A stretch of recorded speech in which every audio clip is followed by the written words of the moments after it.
Yes, this is Mr. Controversy, and this is the infamous three-point conversion station. Keep it locked.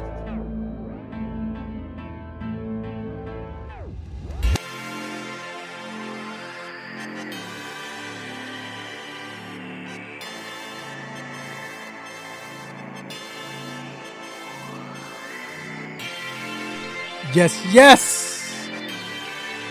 We are back inside the three-point conversion sports lounge. And I am your host, Mr. Controversy. Did you miss me? Man, oh man, oh man. Another week. No sports. Watching bull riding. Old movies. All on ESPN. But it's cool, though. We got your back. We got your entertainment. We will have something to talk about. That's how we do. The three-point conversion sports lounge. And I hope you all are healthy and safe through this pandemic. Right now in Georgia, with all this pollen going on, so that might be worse. Man, you don't know if you coughing because of that or corona right now. But yes, still, I hope everyone is safe. Hopefully we can take your mind off things, or better yet, mine ain't probably been on anything because ain't nothing going on. So hopefully we can, just entertain you for a couple of hours. But yes, I'm Mr. Controversy. This is the three-point conversion sports lounge, and I don't do this by myself.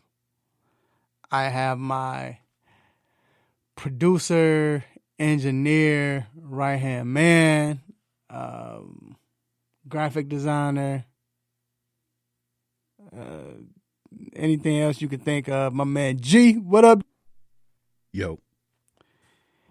And my road dog partner in crime is not here yet. He will be here. He's taking care of some things, but he will be here. But man, we have a great show lined up for you. First of all, Jig, I want to ask you, during times like this, what are you doing? Like when you at the house, what are you watching? I've been watching like YouTube tutorials, not makeup tutorials. Like looking for like life hacks and all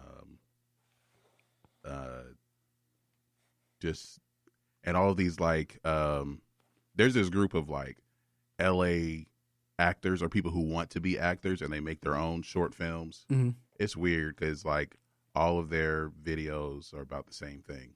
Mm. And it's the perfect time to put it out too, because I had nothing to watch. Yeah, I mean, if you want to create content, this is the perfect time to do it, because otherwise people will just be on Netflix browsing for a couple of hours and not pick anything to watch. Right, They're just browsing and looking. Right, yeah, man. We've been on Netflix. Shout out to the show, like I was telling them about, All American. We've been watching All American. It's a good show. I think you said it came on CW. We say on Netflix, but it's a pretty good show. It's not your nothing's crazy about it. And shout out to Tyler Perry. I appreciate Tyler Perry for doing big things, in our community, just big things, period. But this is not a Tyler Perry production, so you're not gonna get that obvious or that crazy, like we were saying, he cheated on your mama. He cheated on his girl's mama's sister on a kitchen table, and they was looking at her smiling while they was cheating, and then none of that. It's real good. So, but yeah, man, that's what I've been doing. But either or, today we're going to talk about MLB came out, man. MLB union and the owners, they came to an agreement on how the season will start, on the qualifications of the season starting, depending on these, I guess, how should I put it? Certain tasks that has to be done, or or they got the clearance for these fans and so on. So we're going to talk about that, and should the NFL, NBA, MLS, any other sport follow. Also, we don't know if the NBA is going to continue their season, so we're going to go ahead and give our NBA awards. We're going to give out the MVP, the Most Improved, Rookie of the Year, Sixth-Man, Coach of the Year. We're going to give those awards out. That should be interesting. Then we got the second half of our bracket, the football movies, the best football movies. That second half of the bracket is up today. Last week we did the dramatic movies, and it came down, we'll do a rundown again, but it came down to Any Given Sunday and Remember the Titans. And we had you all vote online, and it was even. Split down the middle. So I guess we'll decide that today. And then we are talking with Brandon Flowers. We had an interview with Brandon Flowers, the former NFL cornerback, played for Kansas City Chiefs, and back then the San Diego Chargers. We're going to be talking to him. And then we have a new segment called the Start, Bench, and Cut. Shout out to Damian Adams. This was brought up by him, and so we decided to go ahead and use it on the show. But this is where we will have three players of the same sport, probably the same type of player, and we'll have the option to start one, bench one, and then to cut the other.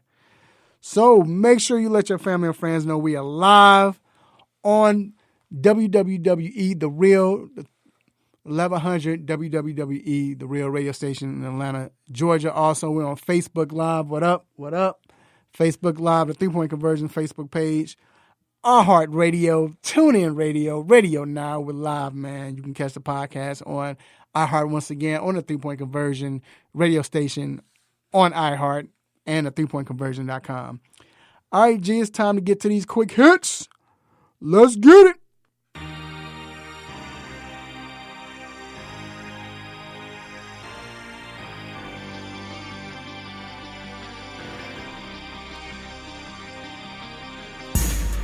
All right, so the International Olympic Committee said Thursday it is not aware of any link between an Olympic boxing tournament it oversaw in London this month and positive coronavirus tests for people who were there. The Turkish Boxing Federation said a boxer and a trainer now have the virus after attending the Olympic qualifying tournament, which was stopped on March 16th after 3 of the scheduled 11 days. All right, G. So explain this to me, man. What is going on with this right here? What's the real deal? Well, some people got infected from the Turkish national team, more specifically, and it was on the 16th, and with the NCAA, the shutting down all their sports for the semester. The NBA shut down the season. That happened on the 11th and 12th. Like that was a Wednesday, up into the weekend. Mm. Over the course of a couple of days, all those things were canceled. But with the Olympic trials for boxing here, they just kept going. They felt like, oh, well, everything's fine. We don't need to cancel anything. And so they just kept going. And then eventually people got infected. That's crazy, man. So hopefully that comes to a great thing, something good come out of this. I don't know what, but hopefully it does. Moving on, Fanatics, the company that manufactures uniform for Major League Baseball, has suspended production on jersey and is instead using the polyester mesh fabric to make masks and gowns for hospitals in Pennsylvania and nearby states. That's what's up. That's cool. I don't think nobody's going to the stores anyway to buy, so that's good that they're doing that. Well, yeah, I mean, they're making. It looks like every year they make all new jerseys, right? So, I mean, they got the contract with the league, So, but if they're not going to play right now, let's use it for something good. Positive. Yeah. No, that makes sense. Moving on, the Memphis Grizzlies owner Robert Pera. Can I say it like that? He reportedly inquired. You already did. About moving the franchise last August. The Grizzlies have been in Memphis since 2002 after spending their first 6 seasons in Vancouver. I wonder what city he was thinking about moving into. Well, Seattle. I don't know if Seattle's first in line, but that's the big one. I never understood why they moved to Memphis. Shout out to Memphis, but no disrespect, but like that's not. I mean, well, Memphis is a basketball town, right? It is a basketball town, and they're a city that wanted they wanted a team. There needed to be a team kind of in that Midwest area, along with where Chicago and Milwaukee, right, kind of going further south. St. Louis. It was between St. Louis and Memphis, I feel like, when they actually moved. I could see St. Louis more than Memphis, though. I mean, it probably don't sound right, the St. Louis Grizzlies, but I'm just saying St. Louis is a sports town. And I understand they had 2 teams. They had the Hawks before they moved. Right. And they had the ABA team, the Spirits, but when the ABA merged with the NBA, they only brought 4 teams. They didn't bring St. Louis. Because think about it. St. Louis is a sports town. They baseball. You have football, hockey. It's always, even when they lost football the first time, they brought it back. Like they've always been a football team. When you think about Memphis Tigers. That's what makes Memphis a basketball town, is because of the college basketball team, because it's homegrown and the fans are really into it. And it may seem like Tennessee's supposed to be a football state, mm-hmm, but I think that's outside of Memphis. I think Memphis is more focused on basketball. But is Memphis a basketball town because all they have is basketball? I mean, come on. But I don't know. I've never been to Memphis, so we'll see. But anyway, moving on. The NCAA Board of Governors voted unanimously to distribute $225 million to Division I schools in June, less than half of what it had previously budgeted, following the cancellations of basketball tournaments and other winter and spring championships because of the coronavirus pandemic. The NCAA had planned to distribute about $600 million, with the first distribution scheduled for April. The NCAA generates most of its revenue from TV and marketing rights from the men's basketball tournament, along with ticket sales from national championship events. So basically, they're giving this money back to the schools for losing out. Am I hearing that correctly? Well, it's not as much. Right. It's supposed to be $600 million. But they're giving up $225. Well, that's what they got, and they got that from like some insurance clause because they didn't have the tournament, and then I think it was like $50 million that they just had lying around. But hey, sometimes that happens when they get treated bogus. You know what I'm saying? So hey, they should be paying these kids, man. And then last but not least, ESPN NBA analyst, that's my baby, Doris Burke has received, I got a big crush on Doris Burke, has received a positive diagnosis of the COVID-19, but coronavirus, but says she is now symptom-free more than 2 weeks after her initial concern of an illness. Burke addressed her diagnosis with ESPN's Adrian Wojnarowski on the Watch Pod. She said she was tested March 17th. Watch Pod, I'm sorry. But did not find out until 8 days later that she had positive diagnosis. And also with the Utah Jazz, all of their players and staff are symptom-free now. So that's what's up. So that's good news for everyone. So, hey, we good. All right, so that wraps up Quick Hits. We're going to take a quick break. Man, we're about to get into something deep. Y'all don't want to leave. Keep it locked.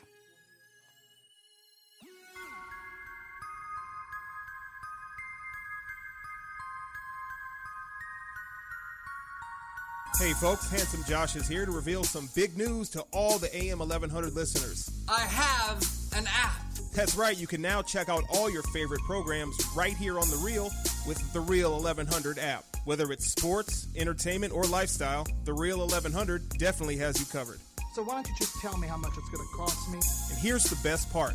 It's available in your Google Play or Apple App Store, and it's free to download. Actually, you can count me in on this one. So download the Real 1100 app today and stay in tune with The Real.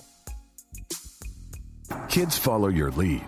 Help them stay healthy. Wash your hands. Don't touch your eyes, nose, or mouth. And cover coughs and sneezes. Clean and disinfect the objects you touch often, like your phone, the remote, and doorknobs. Avoid close contact with people who are sick. And if you're the one who's sick, stay home. This station is part of the Beasley Best Community of Caring, and we care about your family.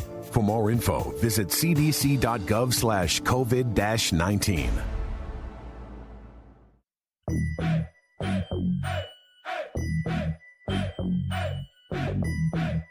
Yo, you know what it is, your boy Snow, man. 3 points, baby, you know what it is, conversion, let's get it.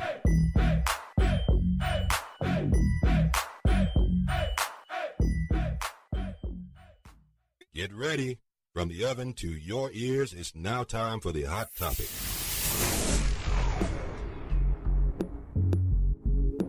Yes, we are back inside the 3-Point Conversion Sports Lounge. I am your host, Mr. Controversy. Still shout out, I know all barbershops and everything is down, but still shout out to my barber, Dwayne Chambers, Simha, the barber. He is at, I forgot it. Lost my train of thought that quick, but he is at Seneca's Barbershop in Douglasville, Georgia. You can follow him on Instagram at Simha the Barber. That's SIMHATHEBARBER. All right, so man, you know, with this virus going on and everything, the pandemic, it's killing sports. We know that, but MLB came up with the solution. MLB union and the owners came up with the solution to where they agreed that in order to resume play, they will be able to play in front of fans. So there will be no bans on mass gatherings preventing fans from coming. Also, no travel restrictions throughout U.S. and Canada, and medical experts determine that there is no health risk for fans, players, or staff, and the union will be still able to revisit playing in empty stadiums. This is what has to happen for them to play. Again, they have to play in front of fans. They can't have it to where it's empty stadiums. No, it has to be large gatherings and fans included. No restrictions on travel through Canada and U.S. And then medical experts have to determine that there's no healthy risk for fans, players, and staff. You know, and G, I'm going to ask you in a minute, with this coming up, I think that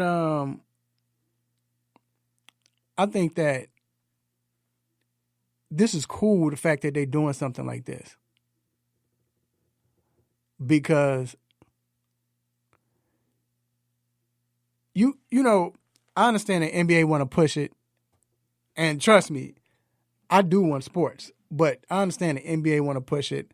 I understand all these other sports, they want to push sports. But the fact that it's kind of like they're saying without the fans, it wouldn't be real. Now, I don't know if they're saying that based on money or they're saying that based on just for the simple fact that that's how they feel. Like they want, it doesn't feel right. You know, the fact that no fans. Like, in order for us to start the season, it has to be a regular season. No restriction on travel, because it's not going to be baseball, I guess they're saying. You know, I know we talked about it a few times, but think about it. I don't feel right watching. I mean, at this point, I probably don't care. I mean, I will watch a game with no fans around, you know, or attempt to. But what would it be like, man? You hearing everything. I mean, it'd be a new experience. You know, you hearing the pitchers pitch, hearing the Houston Astros talk about what pitch is about to come. to the players and all that with their cheating scandal. But, like, you'll hear everything. It'll be quiet, home run, or a possible home run. You don't know if it's a home run. You hear the fans go crazy. That's how you knew, oh, man, he might have got that. And then especially when you think about baseball, that's what baseball is all about. It's not just about sports or the game itself. It's about the camaraderie. People, you hearing the folks chatter. You hear that, how you hear the people talking in the background as a whole, the fans, the hot dogs, all of that. That's the sport. So, G, I want to ask you, when you see something like this, what do you think? What is your take? Well, it would be difficult to, I think as a player, it will be kind of eerie to to play a game in an empty stadium, just because, that's something that they're used to as far as before the game. If they're warming up, they're taking batting practice, they think like, the cage is supposed to be out there. And right. or everyone's just walking around stretching or anything like that. There's music playing, so that's something they're used to when there are no fans in the stadium. Mm-hmm. But it's something that they're anticipating. In this, it's the fans aren't coming, and now you have to play a game, and it's quiet. And if there's music playing when someone's coming up to bat or something like that, or a new pitcher's coming out, it feels like extra loud. Right. Yeah. It's gonna, like, I think it would put all the players a little bit off balance to begin with. Just because it's something that they've never had to do. They've played in front of crowds pretty much their whole life. Mm-hmm. And now they have to play without that. And for some players, they kind of need it, or, they're so used to it. It's, it may throw them off completely if they don't have the fans out there. Yeah. And then to think about, even with the travel, like I said, it's like they want everything to feel normal, to feel right. And maybe that makes the players, let's talk about the players now. Maybe it makes the players feel like, okay, this is a real game now, versus, I mean, it's kind of like with the radio. It's kind of like the first time, doing the show, let's say if we do a show, like the first time we're on the radio, and it's like, all right, well, we know half the country is not watching. Say a radio show is messed up. So, and it's been like this before, where let's say the lines was messed up or whatever have you. So now we have to do it as a podcast. When you were set up to do it as a radio show and people not listening to you live, you feel weird. You know what I'm saying? Like it doesn't feel right. You don't feel like you're in your element, because I know I'm going to get a reaction from someone listening. I know I'm going to get that in our chat line on 3-Point Conversion Facebook page. I know we're going to get somebody, I agree or no, or whatever, or somebody call in or what have you. You get that reaction. But when it's no reaction and the fact that no one's listening, yeah, you say people play for stats. They do. But in actuality, they play for the fans, or they play for it to be they feel like it's normal. It's fuss. We can't travel. We got to travel on buses now, or we can only go from one city to this city, maybe 200 miles. That's the furthest we can travel. That doesn't seem right. It doesn't. So I don't think the players will be playing like they normally would. It'll affect the players. Some players thrive off fans. We all know, especially with baseball, I mean, you got to do everything the same way you do the whole season, You got to spit a certain way. You got to hold your bat, kick your foot, hit your foot with the bat. No, you know how it go. It's tradition. And it doesn't seem right if you can't go with tradition, especially in baseball. But speaking of the other sports, do you think the other sports should go ahead and follow this? It's something that they can follow.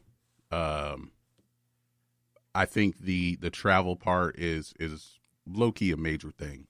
I mean, it will be for baseball too. as far as, okay, how are the players going to travel? What can they? Because some, like, their families come with them, or somebody's with them on the road. How do they? Is there going to be any interaction with any fans at any time? Because it's basically like, it feels like it would be you traveling around the road to go practice, right? And then there also be an issue with how will the venues, the different stadiums or arenas, will they be readily available? And if they're going to be neutral sites, or like we talked about this last week, where with the Chinese Basketball League, I think they have 20 teams, and their plan was, they haven't restarted yet. They kind of delayed it again, but their plan was, when they restarted, they were going to play at like 2 or 3 different sites. All the teams would play at those 2 or 3 different sites, and to limit the travel. And is that a good idea? Should it be limited travel? But then you're having this influx of players and their staff and all these organizations all descending in one place, onto one place. So I think just how the places that would be available and how they organize that, I mean, that's going to be important. Or should they just do it as normal and just have no fans? I mean, it depends on what's important for each league, and it might be different. Because I think with the NFL, I mean, hopefully by the season it should be done. But let's say, God forbid, but let's say it goes to preseason. Should they cancel preseason and say, well, we're going to wait till there's fans there? Or, which, to me, I would say go ahead with preseason and an empty. I mean, that's what it's, you there to evaluate. You know what I'm saying? But like everything else, should you wait to make sure everything is great? Or even NBA, I say NBA and MLS. NBA, they're trying to continue. They're thinking about coming back with empty stadiums. Will it feel right? Especially in the playoffs. Like, playoffs, that's the purpose of having home court advantage. Without the fans, it doesn't feel right at all, regardless of what sport it is. It doesn't feel right at all. And then when you're getting into the playoffs, that is, you might as well get a neutral site and play best out of 7 all in one day. Mm-hmm. Right. And it's also going to be, and like, well, it's going to be on TV.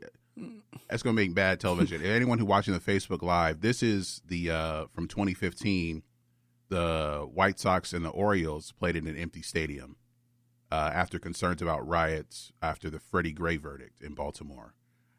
I didn't get a chance to watch that because I had to go to work at the time. So I mean, they played it in like early afternoon. Yeah.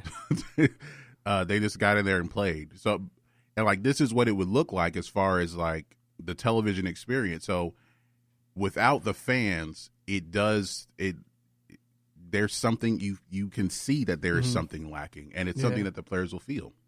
Right. Unless you do like, the comedy shows, you know how they had that track in, you know how they had a track, that Rick laugh track. Rick said, unless you're the Marlins, the fans won't matter. Right. But you know how they had the laughs, every time they say a joke on TV. Oh, like the laugh track? The laugh track. Maybe they have the fan track on. Hit a shot, you hear, for the TV. But yeah, I don't know, man. It just pumping in fake noise. Well, the Falcons did. Yeah, the Falcons already know how to do that. Yeah. But like I always say, when the Falcons got in trouble for that, they did get in trouble for that, right? Yeah. I had to send a letter because when I remember the Chicago Bears came in town, and it was right after that, and it was loud in there, and I had to send a letter to the NFL, let them know that wasn't the fan track or whatever, no nothing. That was the Bears fans cheering when we whooped up on it. I was real fans, so don't think that was fake. Don't get them again. That was us cheering. I had to let them know. Anyway, we're going to take a quick break, and we'll be right back to talk NBA basketball. Who won these awards? Keep it locked.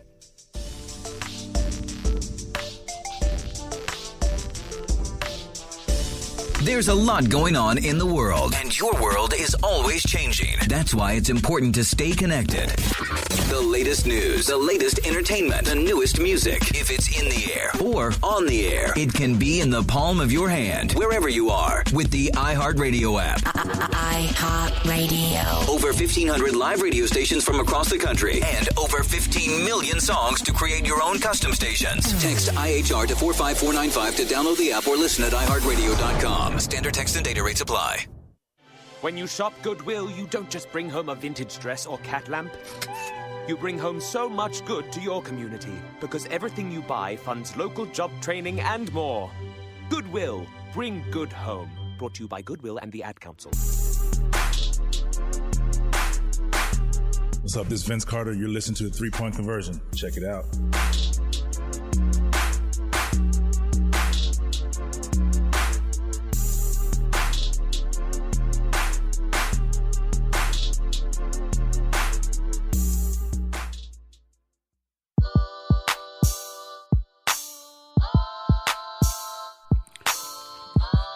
All right, we are back inside the 3-Point Conversion Sports Lounge.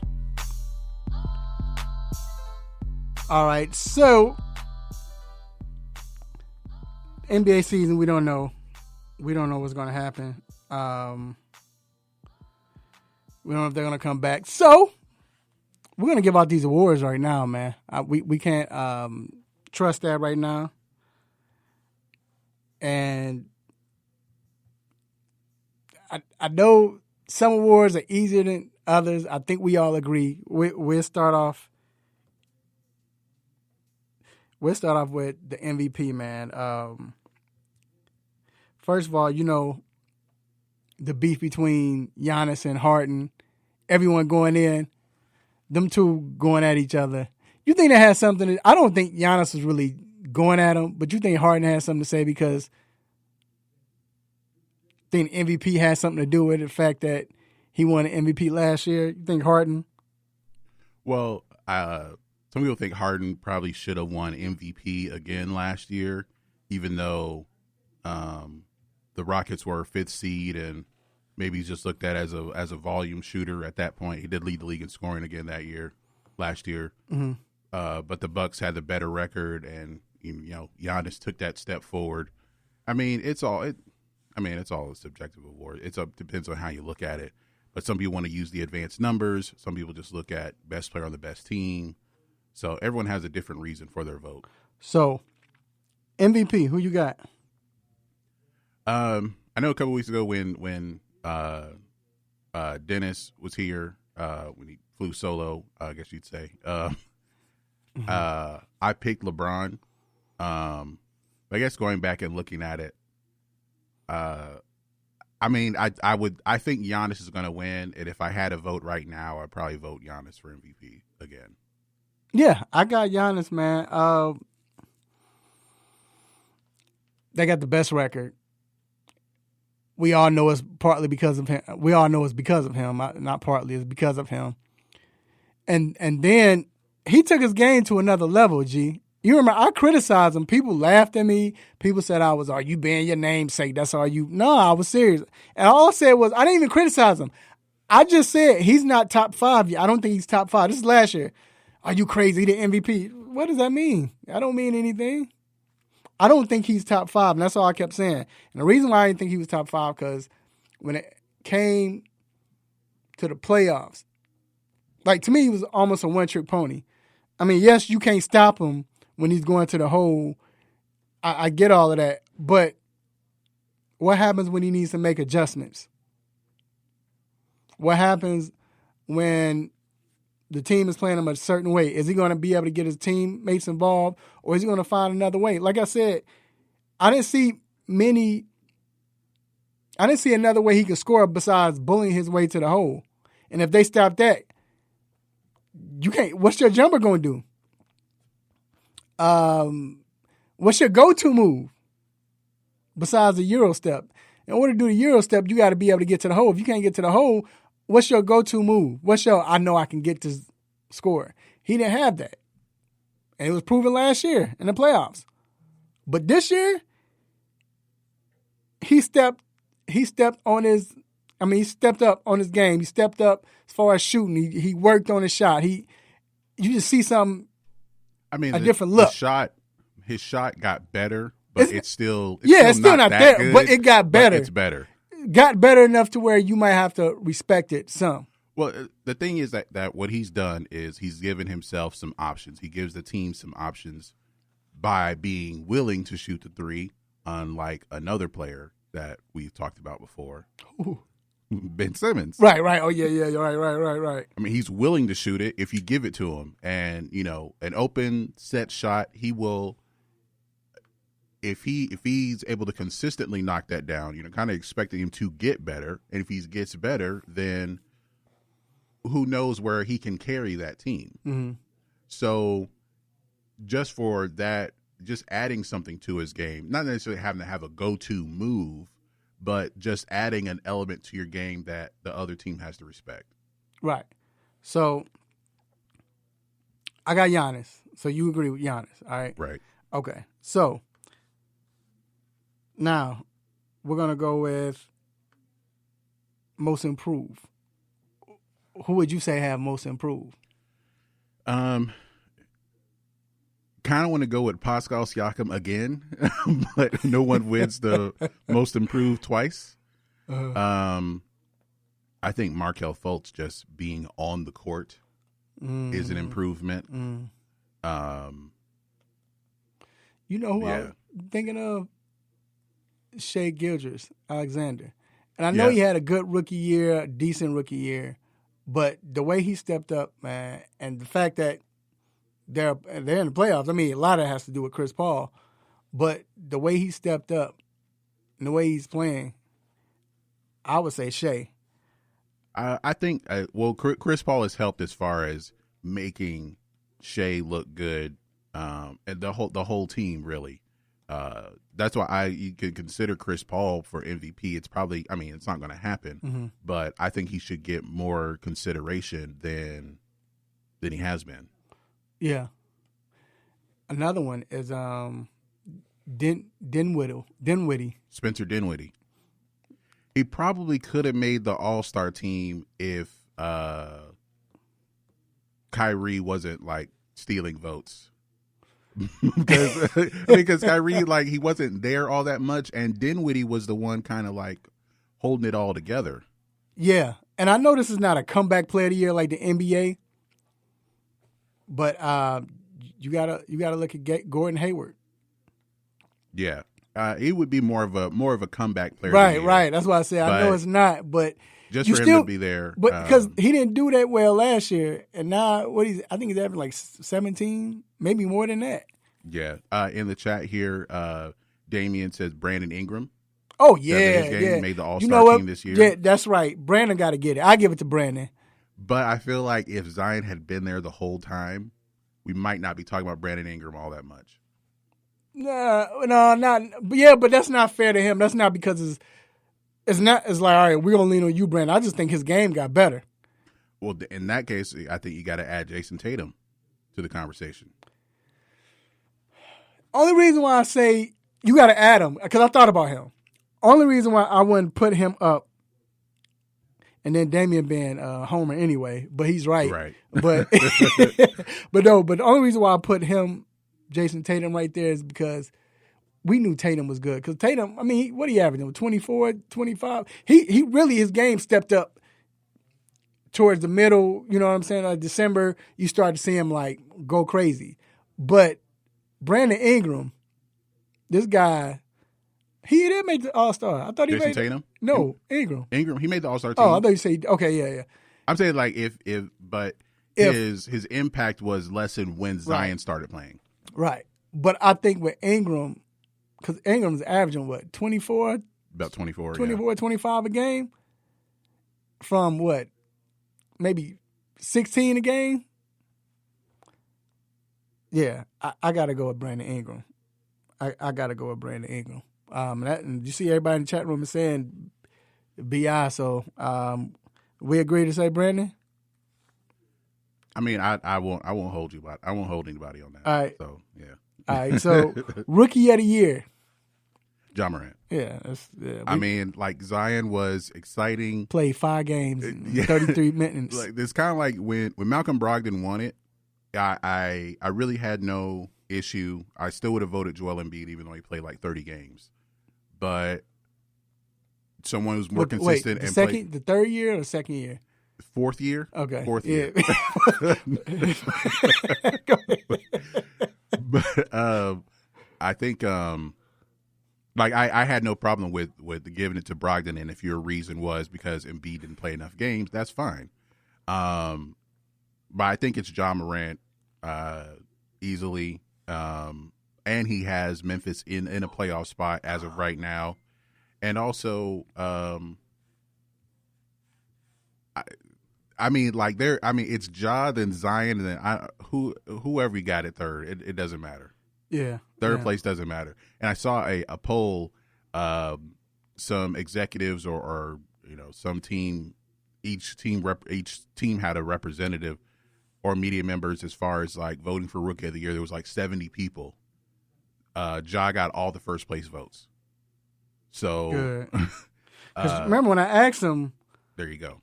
So a lot of people don't know. I asked him that. I was that when that quote came out, I was the one that asked him. Not trying to take credit, but I'm saying when I asked him, you could tell already the look on his face was disturbed. Like whatever, man. They gonna give it to who they want to give it to anyway. And the funny thing is, I didn't even catch it when he first said it. I just like, okay, man, that guy's real humble.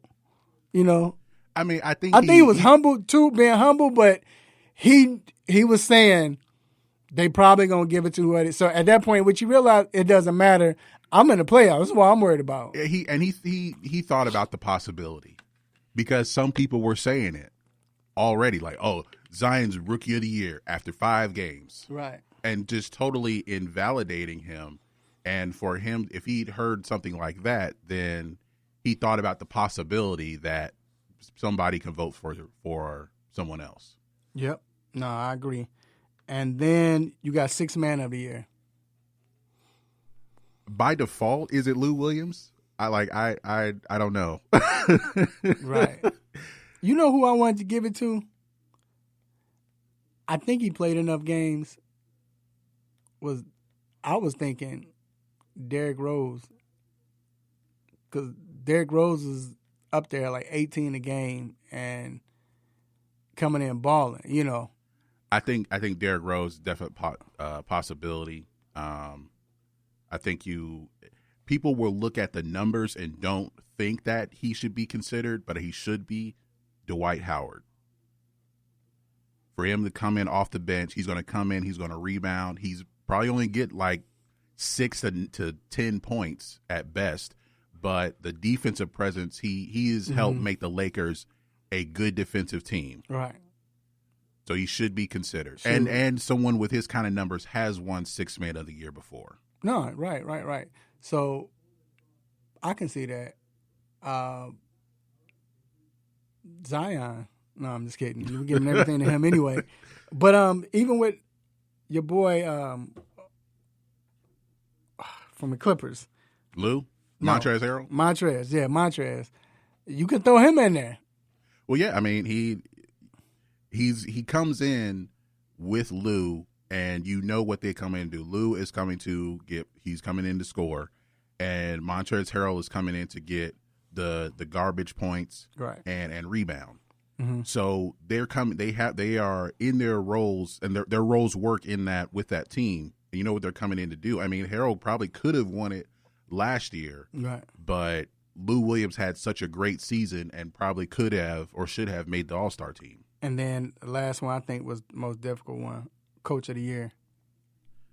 For me, it's Nick Nurse because I don't think anyone expected Toronto to be where they this good a year after winning a championship and losing your best player. I go with what's his name? Hold on, what's Memphis coach name? Like Taylor Jenkins, Hezekiah Jenkins, or something like that. Taylor Jenkins. No, but Taylor Jenkins. Until that game, you were at that game. I forgot that they had a new coach. I thought it was still Dave Yeager. Right, and see that's why I say because nobody. It was funny because when we was there, I'm like, man, what's his name again? Everybody like, oh, I don't know. I had to look it up. I didn't want to ask none of the Memphis reporters because I didn't want them to say anything.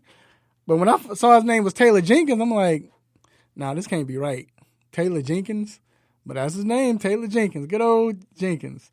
But Brother Jenkins. But yeah, I go with him, man. Who did you not? What was more surprising, Toronto or Memphis? I think Toronto not really having the championship hangover and someone stepping up. As far as Siakam taking that next step.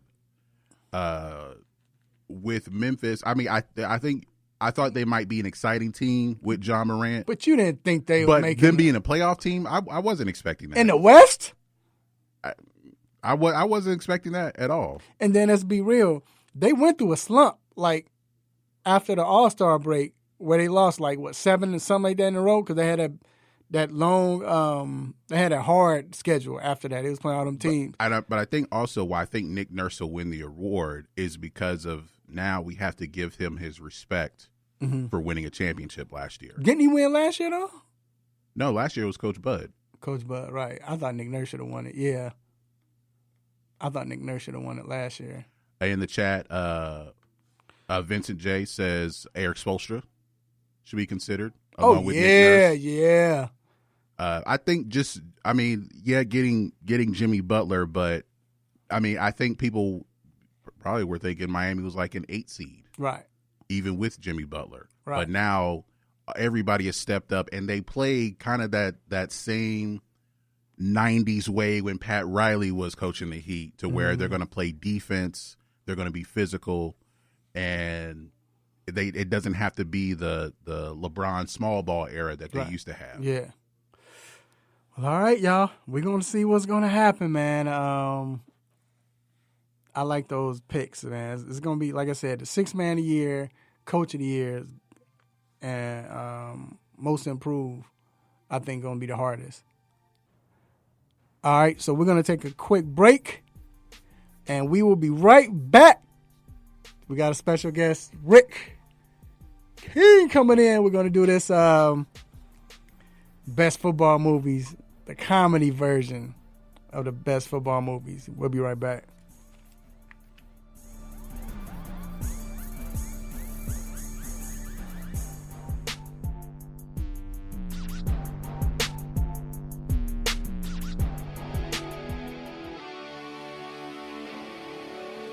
Have a sports injury?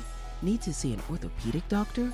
Ortho Atlanta is one of Metro Atlanta's largest orthopedic and sports medicine practices, providing orthopedic and sports medicine care for the whole family. With 37 physicians and 14 offices, the practice provides the highest level of care for injury of muscles, joints, bones, and spine. Ortho Atlanta offers convenient access to a full range of musculoskeletal surgeons and specialists. Ortho Atlanta also offers on-site physical therapy, pain management care, MRI imaging, and workers' compensation care. The Ortho Atlanta surgery centers in Austell and Fayetteville provide cost-effective, same-day surgical procedures in an accredited outpatient center. Hip, knee, shoulder, back pain? Ortho Atlanta has you covered with specialists in all areas. Same-day appointments, orthopedic care for the whole family. Ortho Atlanta, Atlanta's choice for orthopedic and sports medicine care. Learn more at www.orthoatlanta.com.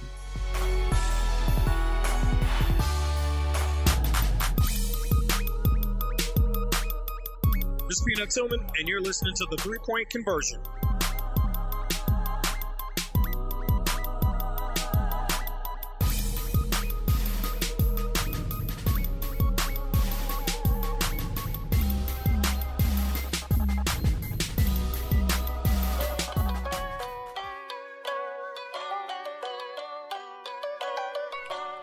All right, we are back inside the 3-Point Conversion Sports Lounge. Hey, man, whoever listening and watching, y'all need to get them to watch the show right now, man. Not because I'm just trying to get y'all to listen to the show or whatever, but we doing best football movies. we doing the brackets right now. We need everybody's help and assistance, whatever. You know, you the one that just need their help. You still mad about Rudy? It wasn't Rudy. It wasn't Rudy. It was the Brian song. Brian. Oh yeah. Never mind. I'm not even y'all, but my man D from the Shine, he gonna go against it. I couldn't believe that. That's what I'm tripping off of. The truth. Hey, but I'll say this though. I'm gonna let him. Go ahead, take it over. Hey, why Gridiron Game is not on this one? Go ahead, take it over. Oh, I'm sorry. Go ahead, G, take it over. All right, so I think we'll do, if it's still even with the drama movies. You said the votes were even? Yeah, so, well, first of all, shout out to my man Rick King. Oh, yeah, we Rick got is Rick, yeah. in building. What's Shout the out, man. deal? He was here last week with us. But, yeah, so we did the brackets, and did you want to lead off? Did you want to go ahead and read who won? You got that, G? No, I didn't. Well, you said the votes were even, so I was just going off your Okay, count. I didn't know if you had a bracket. I'm saying who won between. You still got them, right? Oh man, that's okay. My bad. But we had a bracket. It's okay. But basically, we're doing the brackets, and it came down to any given Sunday, and it was Remember the Titans. It was Remember the Titans, and what happened was So what we did was we decided to let everyone vote on social media, and it came down straight to the middle. So because of that, G, if we can, as you leading us, can we just we make it? We vote. Yeah, we vote, on and it? it win, and it goes to whoever wins. It goes face the next bracket. So Remember the Titans versus Any Given Sunday. Wee.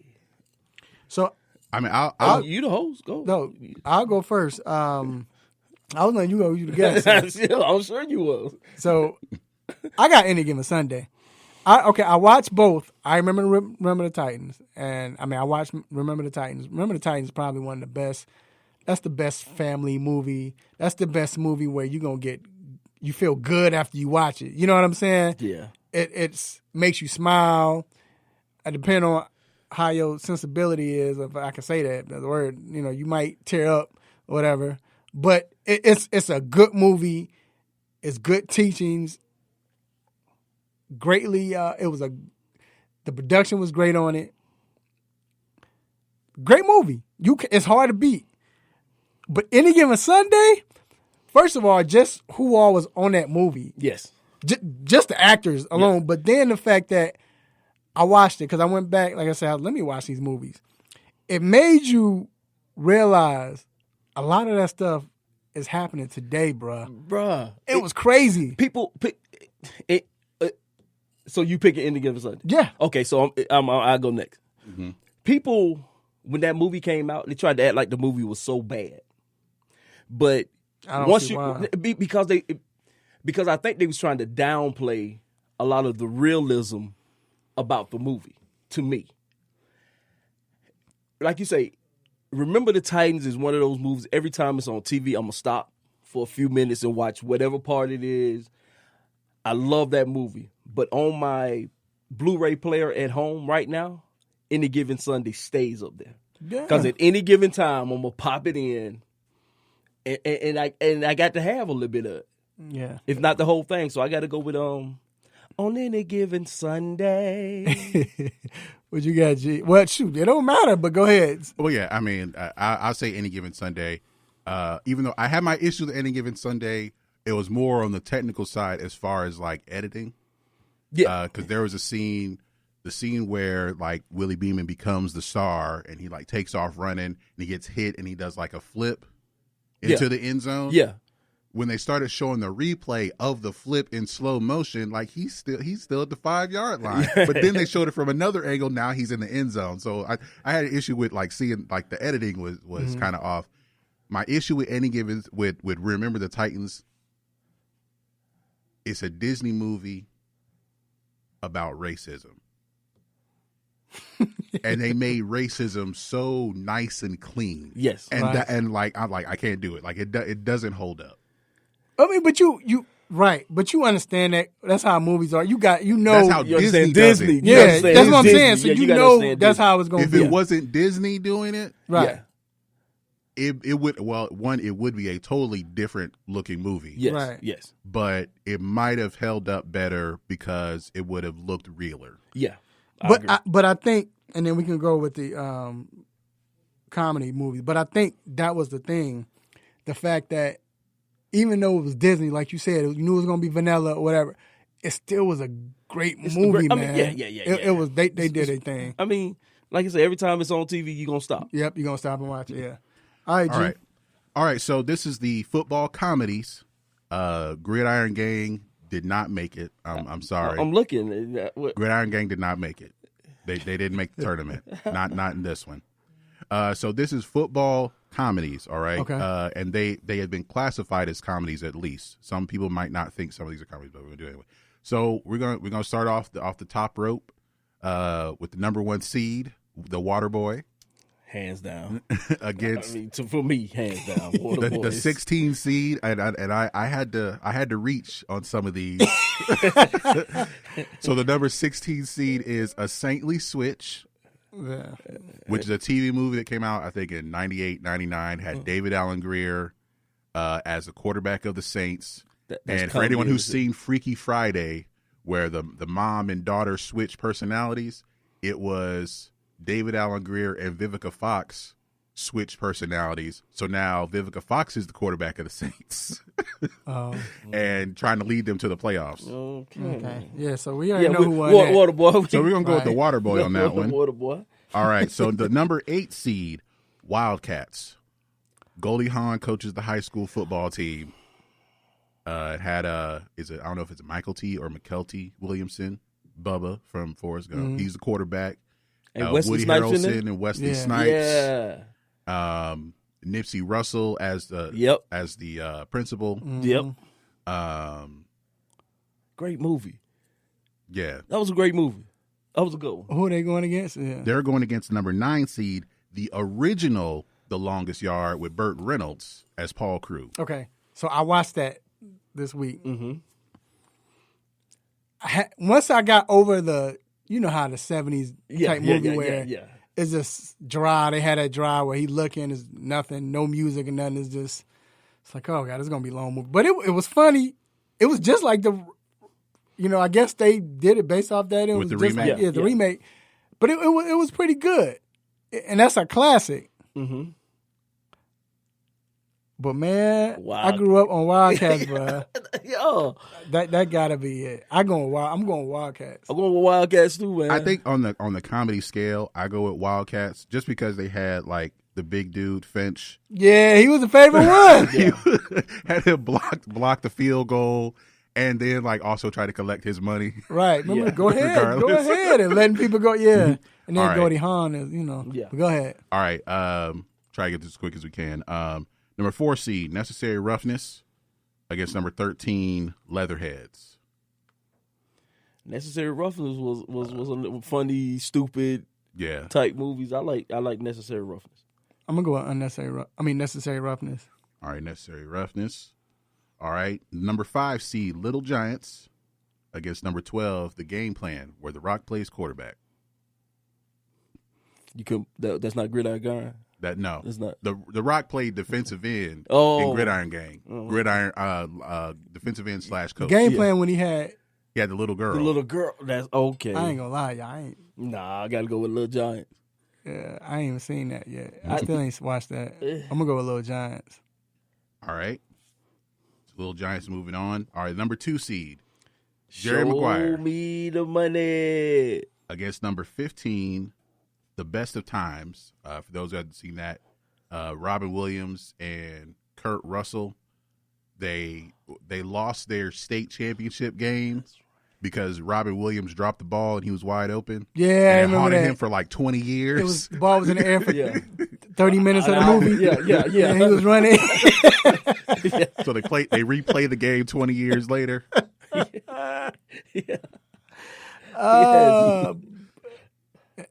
Show me the money, man. Show me the money, man. Got to go with Jerry Maguire. All right, we got Danny Thompson in the chat said David Allen Greer's QB, throw it away. All right, number 7, Heaven Can Wait. Warren Beatty is quarterback of the Rams. He dies, but he wasn't supposed to die. If anyone's seen Down to Earth with Chris Rock, it's a remake of Heaven Can Wait, but Chris Rock is a comedian instead of a quarterback. Okay, so it's the same premise. That's the number 17 against the number 10 seed, the remake of The Longest Yard with Adam Sandler as Paul Crewe. I thought the remake was good. Especially with Tracy Morgan, them. Yeah. yeah. With them, I got to go with The Longest Yard. I'm going The Longest Yard. All right, so The Longest Yard remake moves on. All right, number 3 seed, The Replacements. Keanu Reeves, Shane Falco, based on the 1987 NFL strike. Against number 14, Semi-Tough, another Burt Reynolds movie. I think it's a parody of it was a parody of something, but it was based on the book about NFL players trying to get through injuries and all the weird stuff that they go through. So when you got to explain, let us know. We're going to go with the replacement. I don't remember much about Semi-Tough, so it's okay. But a lot of the old heads, as people would say, might know about Semi-Tough better than me.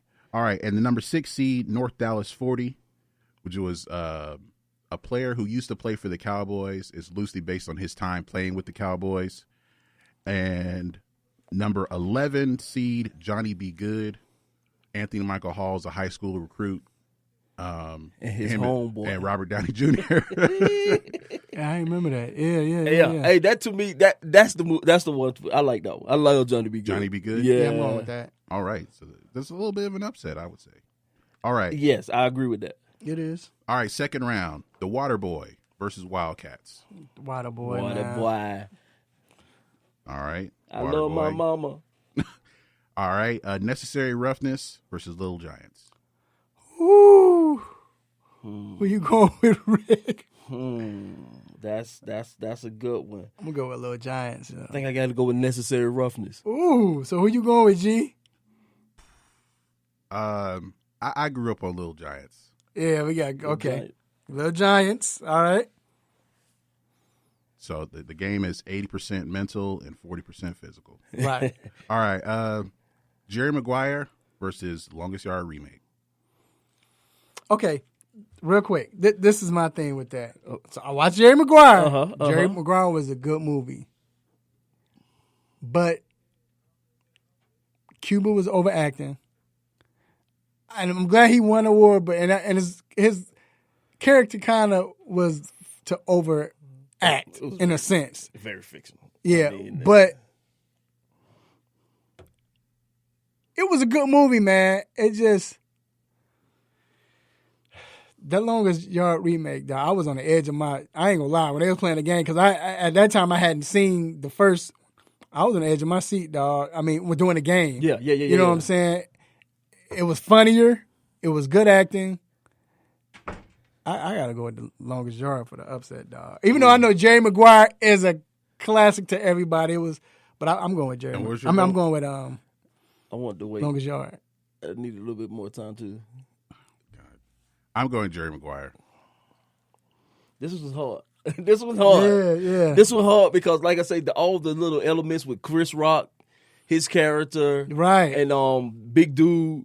Yeah. The big dude, right? Got emotional, started crying. I'm gonna get some help here. Hey, Jerry Maguire or The Longest Yard remake? He can't because he's gonna make it 4 people. No, we got Deshaun over here. We got somebody else. What's the category? No, which one is better? Which one is better? Jerry Maguire or The Longest Yard remake? See? Give me The Longest Yard. Deshaun, Jerry Maguire or The Longest Yard remake? The Longest Yard remake. See, that's majority. That's majority. Okay, wait. Has Deshaun watched Jerry Maguire? Have you seen Jerry Maguire? Okay, yeah. Okay, so that's majority. Yeah, it's majority. And my vote was still gonna be. It was gonna be Show Me the Money. Yeah, it was gonna be Show Me the Money. Okay, but that's the majority. Okay, last one. Replacements or Johnny Be Good? I'm going with Johnny B. Good, man. That Johnny B. Good, the way he walked in when he was getting recruited, man, that was some classic, funny stuff. I like Johnny B. Good for the upset. I'm gonna go with you. I'm gonna go with Johnny B. Good. Oh my God. Okay. You wouldn't expect I none of this. I know. No, why? That's it. You ain't gotta vote them, man. Yeah. I like. Okay, so they would. Yeah. Yes, sir. All right. Final we'll give it to Johnny B. Good. This is a Cinderella run for that movie. Yes, all right. sir. Okay, the Water Boy, Little Giants. Stop it. I love my mama. The Water Boy. Yeah. Mm-hmm. All right, and we got the Longest Yard remake and Johnny B. Good. Longest Yard. Come on, man. Yeah, got to go with the Longest Yard.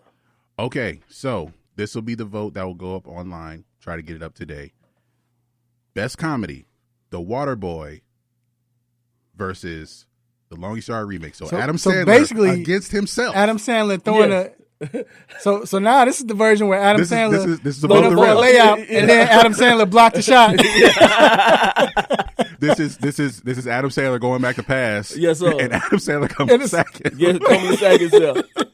All right, there you have it. I love my mama. So we're gonna see what happens with that. We're gonna put it on line, and we have y'all to vote this week. Y'all ain't got nothing else to do. So, all right, we'll be back with the Stop It segment. Keep it locked.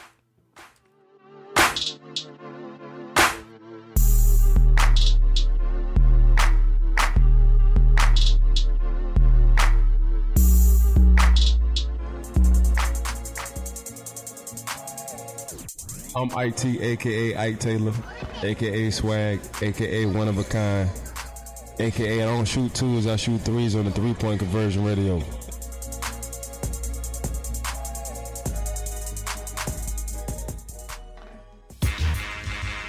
You're tuned into WWE Peakville, AM 1100. The opinions expressed during the sponsored programs on this station are strictly those of the program hosts, guests, and callers and are not necessarily those of Beasley Broadcast Group, this station, its staff, other advertisers, or agencies. Big ups to our Sports Lounge crew for keeping the airways blazing each and every Saturday. But I want to send another special shout out to our team of writers at the 3 Point Conversion. You can visit us at the3pointconversion.com. You can also like us on Facebook, follow us on Twitter. How about the Gram? How about iHeart? How about Spreaker Radio? How about wherever you need it, baby? We got you covered.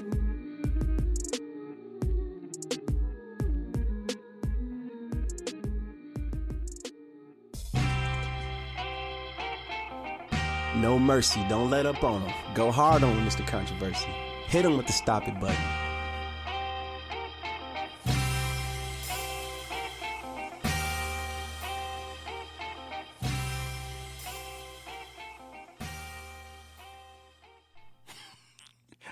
All right, we are back inside the 3 Point Conversion Sports Lounge. Why I just see Danny Thompson talking about this voting is worse than the ESPN all-time college basketball. No, I don't think we had one as bad as Shaq being a better college player than Lou Alcindor. I don't think it was that. Whoa, what? We'll talk about it after. That Whoa. bracket is just Oh my it was God. invalidated. It's invalidated. Yeah, that was almost my stop it, but I got a different one. That needs to be a stop it. But anyway, I'd like to thank everyone who was paying attention and who's been watching us and supporting the 3 Point Conversion Sports Lounge. We appreciate you for your support, and we ask you to continue to support us, but not only the 3 Point Conversion Sports Lounge, but the 3 Point Conversion in itself, the media company. We appreciate it. And now it is time for the most infamous, the most famous Stop It segment. Let's get it. Stop it. Stop it. Stop it. Stop it. Stop it. Stop it. Stop it. Stop it. Yes. S-T-O-P, new word, I-T. Stop it. Stop it. Get some help.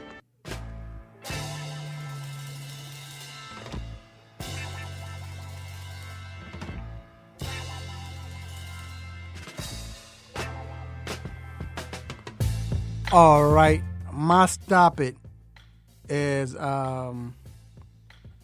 man. So, of course, we all know what happened with Bill O'Brien and DeAndre DeAndre Hopkins, letting him go for nothing, essentially. Like, it was crazy. No disrespect to David. Is it David? David Johnson. David Johnson, but just horrible. Just didn't make any sense. But anyway, so the Houston Texans came out on, was this, I don't know if it was Twitter or Instagram, but they came out and said the Texans, we place a priority on re-signing many of their, they say they place a priority on re-signing many of their own. The Texans place a premium on dependable, tough, and smart players. Stop it. Really? So I don't know if that was a slap. They was trying to clap back on DeAndre Hopkins for what Michael Irvin said or what, but stop it. Thank you. Yeah, they needed another one. Go ahead, G. All right. My stop it goes to 1 second. Okay. My stop it goes to Brady Papinga, who is a sideline reporter for Fox Deportes. Mm-hmm. Why did I say that so proper there? Fox Deportes. All right, so he was on the Cougar Sports Show, which is BYU, hosted by a former BYU player, and he said that that Lamar Jackson is a poor man's Taysom Hill.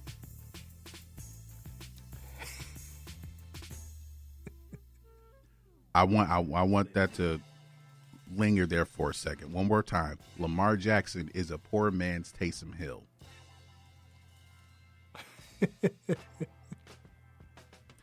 The MVP of the NFL is a poor man's Taysom Hill.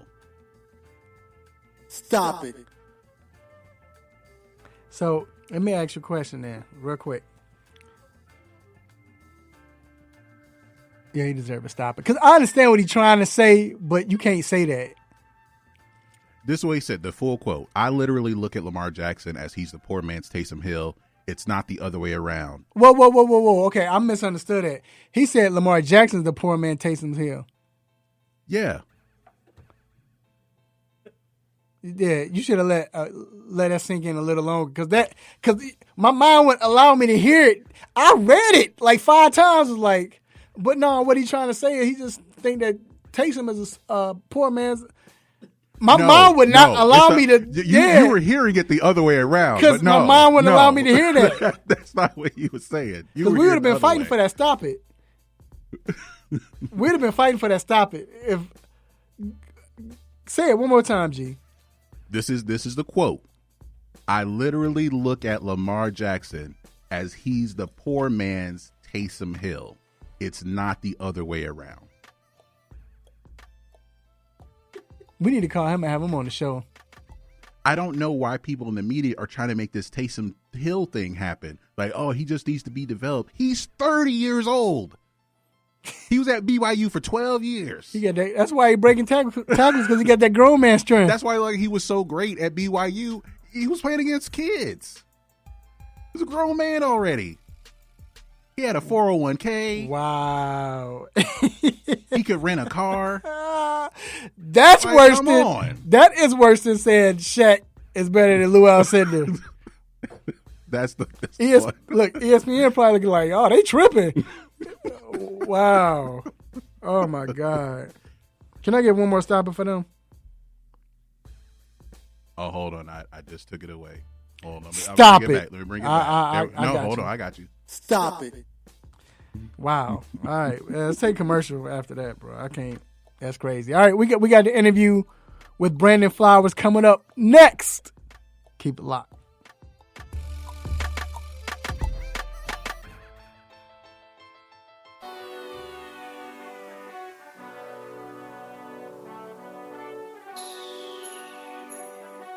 Let me break down to y'all what's so dope about the three-point conversion.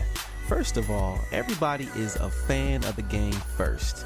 Second of all, everybody is a student of the game second. And third of all, We're the average sports fan just like everybody else. We're not coming in here, walking with our nose tipped high, acting snooty, acting brand new. This is a grassroots organization. Bar none. The 3-Point Conversion, where fans' opinions matter. Be sure to visit the website www.the3pointconversion.com. Get your fix, get your articles, multimedia, and everything else that you, as a sports fan, need. So again, the3pointconversion.com. It's where it's at, man, where fans' opinions matter.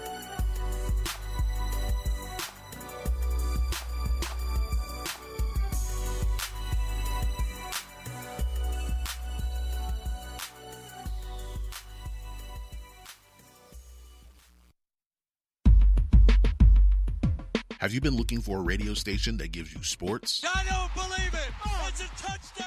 Entertainment? Are you not entertained? And other special interest talk shows? Well, isn't that special? All on one app? Yo, that's dope. What app is that? It's the Real 1100 AM app for WWE. Grab it for free in your Google Play or Apple App Store today.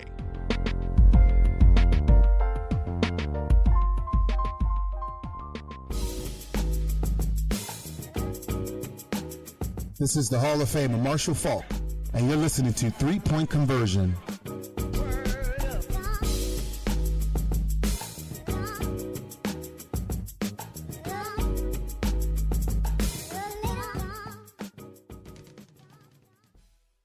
All right, we are back on Radio Row, 3-Point Conversion Sports Lounge, Mr. Controversy, the intellectual. What up, what up, what up? Have a special guest, another one. They keep coming. We have former Kansas City Chiefs and San Diego Chargers cornerback Brandon Flowers. What's going on, sir? What's going on, fellas? How you feeling, man? We good. I can't complain. We're in Miami, man. Beautiful weather, beautiful scenery out here, man. It's gonna be a good Super Bowl. It's not a boring Super Bowl with like a Seattle, New England. Right. Like you got a high-power offense on both sides of the ball, so I'm looking forward to it. So, how excited are you, man, to see the Kansas City Chiefs in the Super Bowl, knowing that was your, former team? Any, because I don't think it's any, like, bad blood or anything, right? Nah, no bad blood at all. Like, I'm a Chief till I die, but I still wish I would have been playing in this game right here, right. Especially I'm from South Florida, 45 minutes down the road, so it would have been a great ending to my career. But, man, I felt like I was a cornerstone in this franchise for so long, and it's like my little brother's going out here and winning this game if they win it on Sunday. And it's just, this fan base is nothing like it, I feel, in the NFL. They always crown us the loudest stadium. If not, Seattle always a close number 2. Mm-hmm. And it's just, I was there when we was winning 2 games and 4 games, and man, this fan base was still packing the stadium out loud on third down. So it's like they die hard Kansas City fans. So to go through that rough patch and finally get a player like Patrick Mahomes, a coach like Andy Reid, man, it's been 50 years, man. That's a long time. That's been a long time. So if they can walk away with this championship, man, that'll mean a lot to the city, and especially with the Hunt, the owners with the Hunt, right? Like the Lamar Hunt trophy, Hunt. like it brought it back home. So it's just, man, it's just a good way to celebrate, everything in Kansas City.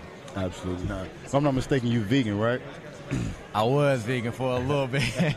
I kind of fell off my journey once I retired, but when I was playing, I had to go vegan because it detoxes your body, man. I mean, once you eat bad, you feel bad. Especially as an athlete, you start to have hamstring injuries and you sleep in meetings, and I just had to detox my whole body. So when I was playing, I went vegan. Once I got done playing, man, all the soul food that I was missing out on started looking better and better and better, man. But I plan to go back, in a couple years. I plan to go back into my vegan ways. Now, you came in 2008, and I think that was when football was kind of changing the way the passing game became more prevalent. And then when you retired, you look at the way now that you all, I mean, of course you couldn't touch them back then as far as cornerbacks, but now they're getting even stricter and what you can or can't do. How was you able to adjust when you played? It's tough, man. It's like you said, being a cornerback, you can't touch receivers at all past 5 yards. And they'll let receivers push you down. pull you in the back, do whatever they want when they trying to catch the ball. As soon as you touch them, it's called a flag. And now you can't hit them when they come across the middle. It's like 7-on-7 football out there right now, but that's why you don't see so many teams playing man-to-man coverage. You don't have them locked down man-to-man corners as many as you used to have in the past. You don't have them no more because you can't play that type of football. So that's why so many defensive coordinators have to be savvy when it comes to just drawing up different looks to confuse quarterbacks now. So the game is playing so much different, so much zone coverage being thrown into the defensive aspect of the game. And like you said, it just transfers so much. I like the one-on-one matchups outside. You follow him, you lock him down, and that's how you win your matchup. But I'm almost sounding like a old retired basketball player when they say the game of basketball got soft. You can't come into the paint no more, but it's the same thing. And I understand why they got to do it because there's so many lawsuits they're dealing with concussions and guys suffering from concussions and getting hit over the middle and just so much that's coming from that. So I understand why they're doing it, but it's a disadvantage for the defense, definitely. Now with the tragedy with Kobe Bryant, do you have a favorite Kobe moment? Favorite Kobe moment? Man, I got to say his last game. When everybody counted him out, everybody thought he was falling off. He was like, nah. I'm going to still drop, what he dropped and then say, I'm still the mom, and I'm walking out on a high note. You see so many athletes want to hang on to the end and, join with the Wizards and like, Jordan, don't go out like that, So for him to walk out and be like, I'm walking out my head held high, that just shows you just his focus and his will and what made him one of the best ever. Now, was it a certain player that you loved to play against? Not just because you were dominating them, but for the most part because you knew it was going to be a competitive matchup. So being in the AFC West, we had a couple of tough opponents, a couple of good quarterbacks in our division, and Phillip Rivers was one of them. That's a guy that I love to play against because we had a nice little rivalry going on with the Chargers in Kansas City, and every time the defensive backs become, before the game start, pregame warm-ups, the defensive back always run on the opposing sideline, and we just stare down their whole team. Like, that's our thing. Like, we coming on the field, we going to let y'all know we here. Phillip Rivers will go to the sideline, stand on the sideline every time, and we'll get into a 30-second stare down. Every time. Don't say nothing. We just shaking our head like, what's about to come your way this game, man. Just the passion he played with, man, and he's so animated and just his fire and how he approached the game, the love he got for the game, I can appreciate that. So even though I hated him playing against him, like, I appreciated like just the love he had for the game. You know what I'm saying? So it was great playing against Phillip Rivers. Who was that wide out that you knew when it's game time, you looking over here, you lining up against them, that you knew you had to strap it on hard, you had to put them pads on, you knew you had to get out there and have that type of game? So for me, every corner you talk to go have a different receiver for the most part. But for me, it was Brandon Marshall when he was in Denver because he was young. If you see B. Marshall, he like 6'4", 6'5". I'm 5'10". But I was the number one cornerback on the team, so they wanted me matching up against him. And he like a defensive guy in an officer uniform. Usually officer guys don't like to be touched. He wants you to touch him and grab him so he can wrestle you at the line of scrimmage. When he catch the ball, he gonna try to run you over. So it's just like, hey, I gotta be on point when I play this boy. And that's a division game too, so I gotta see him 2 times a year. So that was my only really receiver that I'm like, bro, I got a long game when we go face Brandon Marshall. You know what? I'm afraid that because we're we live in Atlanta, but we're from Chicago. We're Bears fans, and B. Marshall's that guy because of what happened in the past. Not only that, I think he that went away for a while after, the last, 4 or 5 years, but because he hadn't made it to a playoffs. Mm-hmm. I hope that his career doesn't get diminished as far as his accolades and what he done for the league, because think about it, man. He had some garbage quarterbacks and still putting up numbers. Yeah, it's hard. What quarterback did he have? Throughout his whole career, right. That you can honestly say, he can feed B. Marshall. But, man, the league always about accolades. How many Super Bowls you won? What you did in the playoffs. Even if you don't make the Super Bowl, how big did you come up in them playoff runs? Mm-hmm. So him being that he didn't really get to the playoffs and stuff like that, man, it's terrible that nobody don't bring up his name as, one of the best. So he definitely going to take a hit because of that, but I think he's definitely always going to be one of my top receivers out there. You didn't buy your first house till late in your career. Yeah. What was the thinking behind that and saving your money and all of that? So from early on, man, going back to middle school, high school, I always just learn from everybody's mistakes. You know, I come from a rough area, and you'll see if you don't get the grades in football, you usually end up going to the streets. Mm-hmm. And you see once you go to the streets where you end up. So me just going and seeing when I was a freshman how the seniors that I looked up to ended up, like, all right, I'm getting the grades and I'm going to school. So once you come into the NFL, you hear about everybody going broke, they're spending all their money at the beginning of their career, and when they retire, now they got to find a job in a career they maybe don't even like just to put food on the table. And I was like, all right, I'm definitely not doing that. I don't need to, listen, we get 2 months off really for the off season.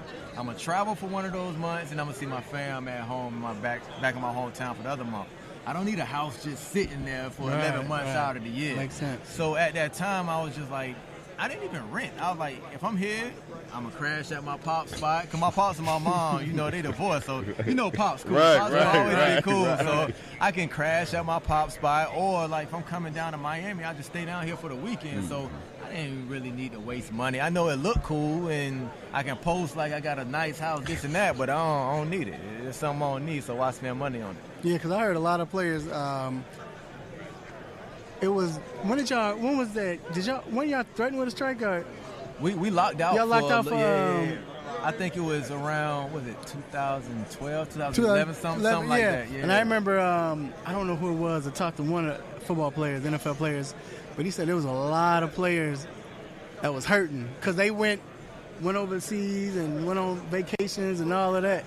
And they don't have them. Some players don't have the right mindset. I know guys that felt like, hey, when I get this check, I'm going to blow it so that can be my motivation to come back and play next year so I can get another check. And I'm like, you ain't made the NFL to live check to check. Right? How about you put some of that up? And it's just, when you have mindsets like that and something like a strike happen, you literally living like a college student because you don't have no money to, you know, and guys have kids, so you got to support your kids. So you got to be smart with your finances, man. I mean, we didn't grow up with, I know some of us, I speak for myself.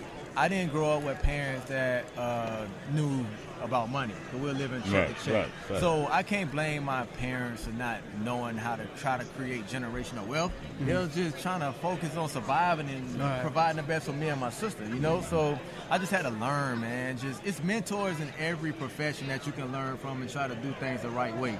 So you just got to pick those people out, man, and just pick their brain and do the best you can to, you know, elevate your wealth and your life and your profession in that way. Were you teaching that in the locker room at that time? You know, especially, I guess, during the latter part of your career with the rookies and the young players? I always do it, man, because the young guys, they don't really know at the time when they walk in the guys that they should model themselves by. Because when you come in, and don't get me wrong, I got chains and I got watches, but I purchased it when I got my big deals. I ain't do it when I didn't have money. So when you come in as a college student, you go see the dudes that look cool and they got the chains and this and that, and they say, hey, let me know who your jeweler is. I want to get that too. And there's some old heads that's gonna be like, all right, I'm gonna let you know, not knowing that, like, hey, you don't got the money for this jewelry yet. I got 2 and 3 contracts. Like, that's why I got that money. Like, that's why I'm able to have these diamonds and everything. But a lot of guys, they don't have that mentor and just spirit on them. You know what I'm saying? They're not bad people, but they just don't know how to mentor. They just live in their life and just, that's all they worry about. So guys can go in there and just have the wrong mentors at that time, and that's why you see the league numbers the way it is when it comes to guys going bankrupt, you know, once they're done playing. When did you know it was time to hang it up? Oh, man. I always said I'm going to walk out of this game. I ain't going to let this game end me. So once my concussions started getting up there, my last year I had 2. The year before that I had 1 or 2. I was like, I'm dying. You only get 1 brain. And I got kids, man. I'm not trying to have Alzheimer's and don't forget my kids. And they're like, that ain't fair to them. Like, I made like a nice earning in the league, and I want to enjoy my money. I don't want to spend all my money on me trying to get healthy once I'm done. It's like what I did all that for, you know? So I just think just trying to get out of the game healthy was always my main goal. And that's the trend now that you're seeing, that everybody retiring around 30 years old. Nobody really trying to go 15 years really like that. You'll see a couple guys, but like Luke Kuechly, Calvin Johnson. Like, hey, once my body ain't feeling right, I'm gone. So that's one thing I'll just always try to hold myself accountable of. Just walking out of the league, don't let the league end me. And you're right about that, because you can see, some of the old players, as opposed to how they moving. You know what I mean? How they can't having do knee this. replacements and they hip always bothering them. And I'm trying to enjoy my life, run around with my kids. So how do you, or can you explain what goes on when you have concussion? Because a lot of us don't know. Now, I always say that I know I had to be concussed a few times playing, as a kid, falling on the concrete off the bike. My mother hitting, all that stuff. But we played football. Ain't no pads. But we didn't, and of course, we didn't know. But when being concussed, like, what? Not necessarily what are the symptoms are. They tell us what the symptoms are, but how was it for you? How did it feel? What were you going through? So it's a scary experience. So when you first get hit, you automatically dazed. Like, what's going on? You literally, your short-term memory just goes. That's what happens when you get a real concussion, and then eventually start to come back. So once you get hit, you literally forget, like, hey, who we playing today? Like, you got to look on the other sideline, like, oh, we playing Minnesota, okay. Like, then they'll start asking you questions, like, what's today? You be like, you really got to think, like, Sunday? Like, what's your, you know what I'm saying? So stuff like that, and it's scary because the whole time you just thinking, I hope I don't get stuck like this. Right. If I get stuck like this, struggling to remember all this, like, I'm done for. So eventually, after 30, 45 minutes, everything started to come back, and you can recall everything that happened. And that's why guys always, sit out a week or two to make sure everything came back, because everything comes back slowly. Right. If you go out there and you play after, all your symptoms ain't come back 100%, that's when your brain start wearing down, and you don't never, come and bounce back fully, So it's a scary thing to go through, man. Your whole time you just think, I hope I don't get stuck like this, Man, I couldn't even imagine being stuck like that. It's rough. It's rough, man. And, I mean, you can't predict concussions, and we as football players know what we signed up for, man. And that's why, like we said, they don't let guys hit each other across the middle no more, because so many guys dealing with it. And I think the concussion number went up from last year. So it's just, I don't know what the league will try to do to prevent it. Right. How can you stop it? Because that's a good way, but I don't think that's necessary. Just you play, but just watching it, don't say like that's the thing that's stopping it, or that's what's causing it. It's not everything. Like you stated, it was more concussions last year. They took away the special teams. But at the same time, with that, you're taking away money, and food off the table from. That's how people make their earnings, special teams. Yeah. I mean, personally, I don't think there's no way you can stop it, because you just have these big athletes, man, running at these massive speeds and colliding with somebody. Like, you can't stop that. I don't care. Like, if somebody can make a helmet that can take all that impact, he gonna be trillionaire. Like, cause he getting youth football league to the NFL contract for 50 years if he can stop that. So that might need to be my for real post-career thing. Try to figure out, like, what way can I stop that? Because I honestly don't think it can be stopped, man. Who was a mentor for you in your early years? Patrick Surtain was one. Watching guys like Tony Gonzalez. I had more of a personal relationship with Patrick Surtain, but Tony Gonzalez just pull you to the side, just talk to you about life, everything he went through, the do's and don'ts. Don't get caught up in this. I know you want to do this, but make sure you stay away from that. It's just, man, when guys like, and we knew he was going to be a Hall of Famer when I played with him while he was still playing. So when guys of that caliber speak and is about positivity, man, it goes a long way. It's just like, I took it as an NFL athlete came to my elementary school and told me something, Mm-hmm. So it went a long way having guys like Tony G and Patrick Surtain in my locker room. All right, there you have it.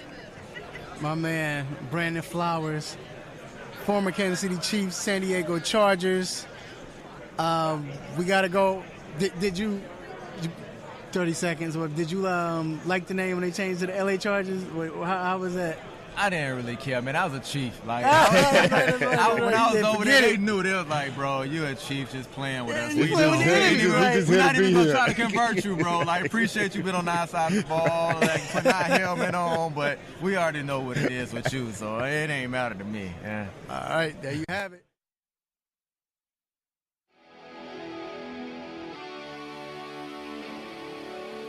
Have a sports injury?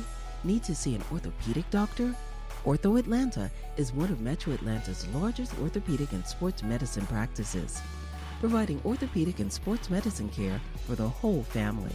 With 37 physicians and 14 offices, the practice provides the highest level of care for injury of muscles, joints, bones, and spine. Ortho Atlanta offers convenient access to a full range of musculoskeletal surgeons and specialists. Ortho Atlanta also offers on-site physical therapy, pain management care, MRI imaging, and workers' compensation care. The Ortho Atlanta surgery centers in Austell and Fayetteville provide cost-effective, same-day surgical procedures in an accredited outpatient center. Hip, knee, shoulder, back pain? Ortho Atlanta has you covered with specialists in all areas. Same-day appointments, orthopedic care for the whole family. Ortho Atlanta, Atlanta's choice for orthopedic and sports medicine care. Learn more at www.orthoatlanta.com. Kids follow your lead. Help them stay healthy. Wash your hands. Don't touch your eyes, nose, or mouth. And cover coughs and sneezes. Clean and disinfect the objects you touch often, like your phone, the remote, and doorknobs. Avoid close contact with people who are sick. And if you're the one who's sick, stay home. This station is part of the Beasley Best Community of Caring, and we care about your family. For more info, visit cdc.gov/COVID-19.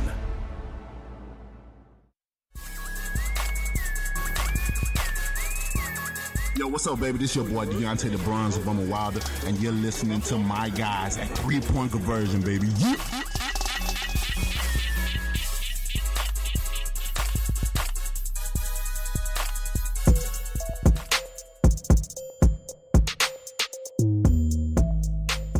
All right, we are back inside the 3-Point Conversion Sports Lounge. All right, we're about to play this new segment. Well, not play, but it's a game. The new segment is called Start, Bench, or Cut. This was inspired by Mr. Damian Adams, The Real Deal with Damian Adams. He has this podcast show. Also, the 2018 Battlegrounds champ. So make sure y'all play along with us, man. This is going to be fun. I know y'all seen some of this stuff on social media already. He's posted, particularly on Facebook, but we're about to go in. My man Rick's still in the building. We're about to have fun with this. Y'all play along. All right, G, take it over. All right, so the first one for... Michael. All right, here we go. The first one for start, bench, cut. So I'll give you 3 players. Start one, bench one, cut one. All right, so the first one is trio small forwards. Grant Hill, Dominique Wilkins, Carmelo Anthony. Start one, bench one, cut one. Grant Hill, Dominique Wilkins, Carmelo Anthony. Who's going first? I go, because Rick he contemplating. Ooh, there's a lot to think about. So I have with start one. I'm starting Grant Hill. I start Grant Hill because Grant Hill could do it all. Grant Hill get you points. He get you assists, of course. And we all know he can rebound. But he can lead your team to the playoffs. Him alone. He's going to be all over that game. Just not a scorer, but all over that game. He plays better defense than all of them, so I'm starting him. Whew! I got to bring Carmelo in. And this is the thing. No disrespect to Dominique, but with Neek was a bona fide scorer. The only reason why I give Carmelo the edge, Carmelo can score from anywhere. Post, his jumper, mid-range, three-pointer, his ability to score. Like you couldn't stop Neek. Now the funny thing is Neek couldn't shoot like that. His jump was ugly, but Neek could shoot a mid-range. You couldn't stop Neek from scoring. Couldn't stop the spin. couldn't stop the spin. But with Melo was relentless. Whew. I'm going with the exact opposite. Neek was giving 52. I'm starting Neek. And the only reason I'm starting Neek over the guy because you from Atlanta. No. I'm sitting. You gonna Grant bench? Hill. You benching? Coming off the bench? Oh yeah, coming off the bench is Grant Hill. I'm gonna tell you why. Grant Hill, he ain't healthy. He gonna give you. He can't play but half of the season. Man, we know we. Okay, he can't play but half a season. So if he on the bench, you can get him. You can get more of him. And I trust Dominique more over Melo. Dominique has one more than Melo to me, and the spin move is, bro. You can't stop the spin move. I ain't mad at that. So that's my Dominique start. We gonna bench Grant Hill and Melo. I mean, you need that time off. Okay, anyway. I got that. I ain't mad at that. All right, G, go ahead. All right, mine. I'm going to. This is probably a very superficial reason, but I'm doing it anyway. I'm starting Dominique. Relentless at getting to the basket. He can rebound. Wasn't the greatest shooter, but he was a scorer. Right. I'm bringing in Carmelo off the bench. Ooh. He's a scorer. Like if you bring somebody, your sixth man is someone who can, for the most part, most commonly, your sixth man is going to be someone who can get you a bucket. And I think that's Carmelo.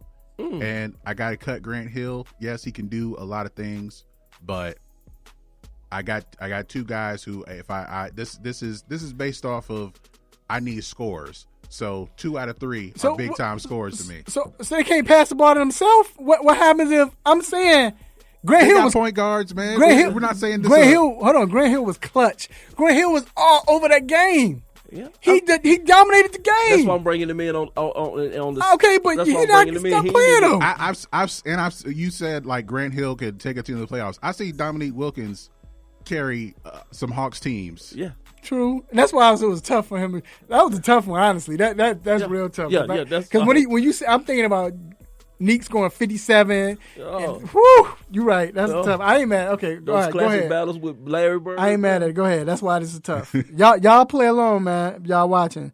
Y'all all right, tell me what y'all got. The second one is going football here. Matthew Stafford, Donovan McNabb, Tony Romo. Oh my God. We brought it down a little. So who wants to go first? I take Donovan McNabb starting. Okay. Gotta go with Romo. Mm-hmm. That and Stafford gone. I'm with you, man. Yeah, cause look, go ahead. What you gonna say? At least Romo has went to the playoffs. Stafford went to the playoffs. Stafford he went by there. Yeah, he did. He stopped by. Oh, okay. Look, got a plate. The reason why I go with McNabb, of course, McNabb gonna get you. McNabb will get you at least to the conference finals just by himself. Yeah. They ain't had no help. I mean, that's hands down McNabb. Yeah. You got to go McNabb. I mean, people want to talk about Terrell Owens. He still went through the playoffs without never had a playoff receiver during the playoff run. Right. Never. So I'm starting him. Only reason why I go with Romo. People talk about Romo gonna mess up, whatever. It's just when Romo's mess up, they remind me of plane accidents. Plane accidents don't happen as much, but when they do. So that's the only thing. The only reason why I'm thinking about I want to put Stafford in, because we know Stafford you're gonna be in the game no matter what. Stafford gonna bring it close. Every game gonna come down to the last 20 seconds. Every game. No matter who it is. Yeah. Who it is. No matter, he could be playing a team that's undefeated or a team that hasn't won a game. Yeah. No matter what, Stafford go. He got the ball down by 3. Yep. Who you got, G? I am a Cowboys fan, but I would start McNabb. Because he'll get you to the conference championship, and he had. I remember there was someone who's an Eagles fan called his receivers, instead of James Thrash, James Trash. Right. And right. instead of Todd Pinkston, Todd Stinkston. I would go McNabb. My backup would be Romo. I mean, if you got a running back, it makes him look better. That's what history has shown. If they can run the ball, he looks better. Right. And Stafford, I mean, he got the big arm, and that's about it. Yeah. That's about it. Yeah. All right, next one. We're going shooting guards in the NBA. Allen Houston, Rip Hamilton, Mitch Richmond. Oh, my God. Okay. I go first again. All right. I'm starting Mitch. This is about to be my stop it. I ain't going to call him out. Anyway, just note, never mind, I ain't going to call him out. But I'm going Mitch Richmond. Starting. Bench. I'm going Allen Houston. And then I'm bringing Rip off the bench. And this is the reason why. Hold on. Rick, this is the reason why. Uh-huh. We all know Mitch Richmond starting. First of all, he's the only Hall of Famer on this list. Okay. This is probably the only dude that Jordan couldn't stop. This is the one that gave Jordan problems as far as Jordan guarding. Only one. Drive to the hole. His three, shoot threes. We knew. Post game, his game was. He was a dump truck. He was a dump truck and shooting guard. Yeah. Yeah. It's just that he played on a horrible team. Yeah. I'm starting him. Only reason why I start your boy over Rip, Allen Houston. Allen's offensive game is better than Rip's. All Rip could do was shoot from 17 in. Rip wasn't shooting threes like that. Allen can shoot threes. Allen can shoot mid-range. I'm talking about from 20 in. Then Allen could drive to the hole. Allen had the best pull-up and pop, but then he could drive to the hole. He's one of them players that didn't play up to his potential because his skill set was crazy, but he was averaging 20-something a game. Okay, and with that being said, I'm starting Rip. Over Mitch? I'm starting Rip. Bugging. Rip. I got a championship with Rip. No, you got a championship with Chauncey. With Rip. With Rasheed Wallace. You can't say none Ben of that Wallace. without Rip. Come on, bro. You can't say none of that without Rip. Come on. You cannot say none of that without Rip. And Rip gonna run you to death. He will. I'm starting with For Rip. 16 points. Coming off the bench with the old man dump truck. Mitch Richmond and Allen Houston. I mean, he was what? He was wet, but what did they get you? Exactly. Because he didn't have finals. Exactly. They got to the They finals. got to the finals. He hit the shot. It was because of him. It wasn't because of Chauncey. It wasn't because of the defensive player of the year, the finals MVP, Rasheed Wallace, Tayshaun Prince, who blocked the shot. No, bruh. That had a lot to do with everybody. I got to go with Rip. Oh, my God. Go ahead, I got to go with Rip. All right. Mine. I'm starting Mitch Richmond. He could score from anywhere on the court. Yeah, I low like key. the dump truck. Huh? I like it. Don't get me wrong. I like the only knock on Wait, you starting? Mitch You say you starting? I'm Yes. starting him. The only knock on him is that he got sent to Sacramento, right? In his to prime. the cow pasture In his in prime. Sacramento, And he got them to the playoffs. And they never tried to build a team around him. And he still got to the playoffs with him. Go ahead. I'm bringing Rip off the bench. I like that he'll run around. He don't shoot threes, but he'll just run around and he'll get to the line somehow. He'll run around coming off screens. He'll hit mid-range jumpers all day. Y'all sleeping on Houston, dog. I'm cutting Allen Houston. Why? If we're looking at the totality of the career, right? Houston was good for a very short amount of time. No, he wasn't. He was good in Detroit and he was good in New York. It was a real short run, man. It really was. It's shorter than people realize. How short was it, G? We're probably talking about it was probably like a 4-year run. Yeah, it was real short. And I like Allen Houston. Don't get me wrong. I like AU. That's the thing, man. We're not saying we hate anybody we cut. We don't say we hate them. We're not saying that. These are hard. All right, last one. We're going running backs. Oh, God. Running backs that can do it all, apparently. Thurman Thomas. Okay. Marshall Faulk. Okay. LaDainian Tomlinson. Okay. Can I go first? Yep. Yeah, go first. Faulk. Thurman Thomas. And unfortunately, I got to cut LT. Hey, I'm with you.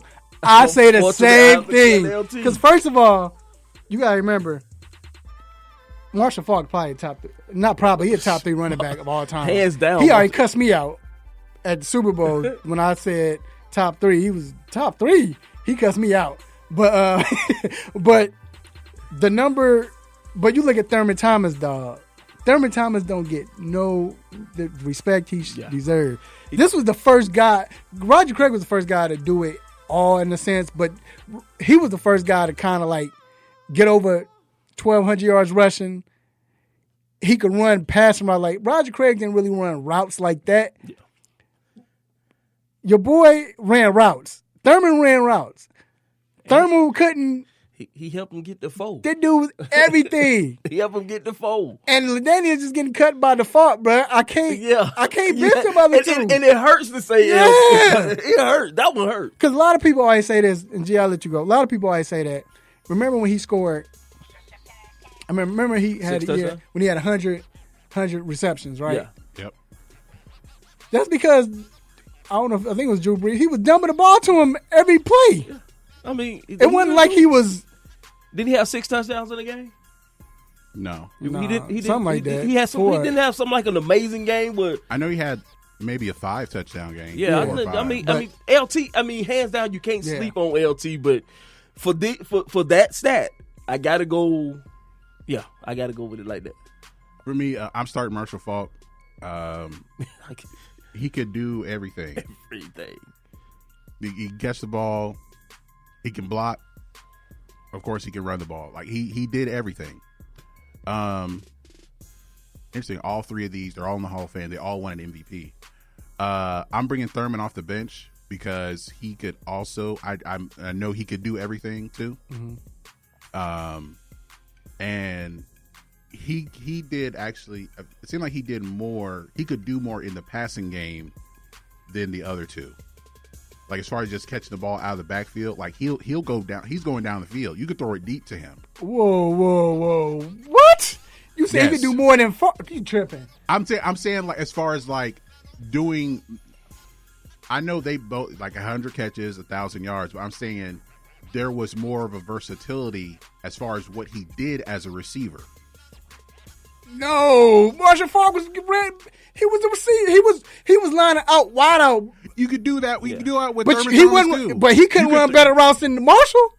No, Marshall could have played receiver. Marshall. I mean, I'm starting Marshall. No, I get that. I'm just saying what you just said. Yeah. I can't accept that. But ain't see and not your picks. I'm just saying what you just said. Like he was more versatile than. I can't see that in the passing game. And you know what? What's funny is the only knock on LT in this is he's Marshall Faulk. He's a version of Marshall Faulk. It seemed like that might be the only thing that's hurting him here. That's the one. I don't like. He wasn't a pass catcher like that. He couldn't catch. That wasn't him. They didn't use him for that. The Marty ball was strictly run. Yeah. But they didn't use him to like, all right, we're going to use you like Marshall. But with Marshall like dude. We all say, Marshall, dude. The greatest show on turf. He and then what he did with the smartest player to ever play. Man, that guy was. I think he's the smartest player to ever play. Yeah, that's any quarterback, whatever, smartest player. All right. That was a dope segment. Yeah, we got to keep these going. Appreciate that, Damien. That was dope. All right, we're going to take a quick break, and we'll be right back.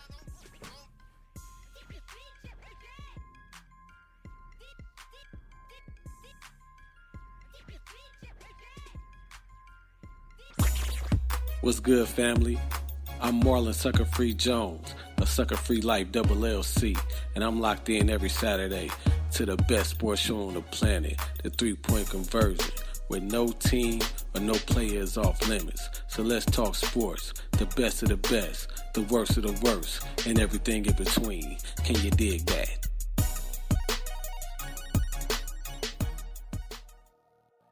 It's time to get in the mind of Mr. Controversy and the Intellectual with What's on My Mind.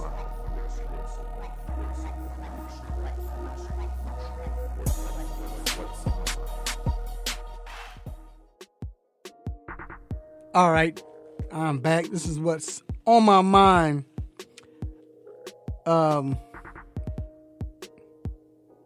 We need sports back. Like, that's all I can think about. We hurting right now.